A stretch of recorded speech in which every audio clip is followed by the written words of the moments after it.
saya harus berusaha tetap, soalnya saya harus berusaha tetap tegas di anak-anak. Ya, walaupun dari sana dari bandara sendiri saya sudah tidak kuat. Pilu Komang, suami mendiang Ni Ketut Nurhayati, sempat tak rela istri jadi TKW di Malaysia.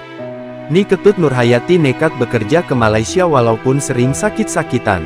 Hal ini dilakukan demi cita-citanya untuk memperbaiki kondisi ekonomi keluarga, serta membahagiakan buah hatinya. Nurhayati adalah seorang pekerja migran Indonesia PMI asal Banjar Dinas Desa Git-Git, Kecamatan Sukasada, Kabupaten Buleleng.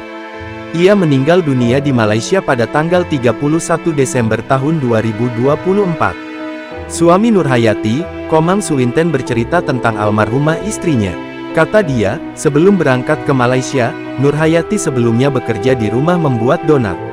Namun karena kebutuhan yang semakin banyak, Nurhayati akhirnya memutuskan untuk bekerja di luar negeri menjadi PMI. Ia sempat meminta izin pada Suwinten selalu suami. Saya awalnya tidak rela, karena dia orangnya sakit-sakitan. Orang desa pun sudah tahu.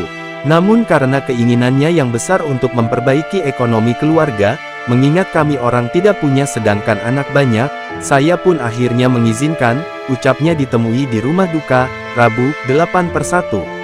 Nurhayati kemudian menjalani pelatihan di Lembaga Pelatihan Kerja LPK, yang ada di Kabupaten Tulungagung, Jawa Timur. Hingga 1,5 tahun lalu, ia mulai bekerja di negeri jiran meninggalkan suami dan 8 anaknya. Menurut Suwinten, banyak cita-cita dan keinginan yang ingin dicapai Nurhayati setelah bekerja di luar negeri. Salah satunya ingin memperbaiki ekonomi keluarga agar anak-anak bisa hidup lebih bahagia. Walau demikian, pria 38 tahun itu enggan membeberkan lebih detail.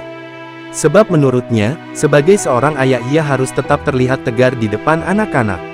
Kalau mengingat itu saya otomatis akan mengenang masa lalu. Saya harus berusaha tetap tegar di depan anak-anak.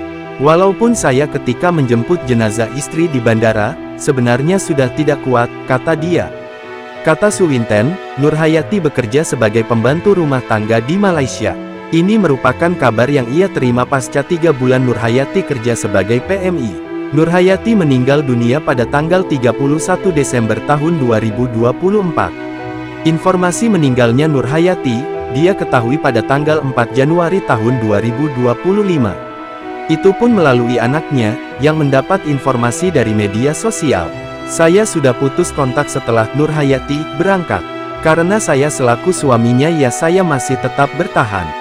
Apalagi anak-anak banyak, anak saya ada 8. Yang besar 23 tahun, jalan 24 tahun. Sedangkan yang paling kecil 3 tahun, sebutnya.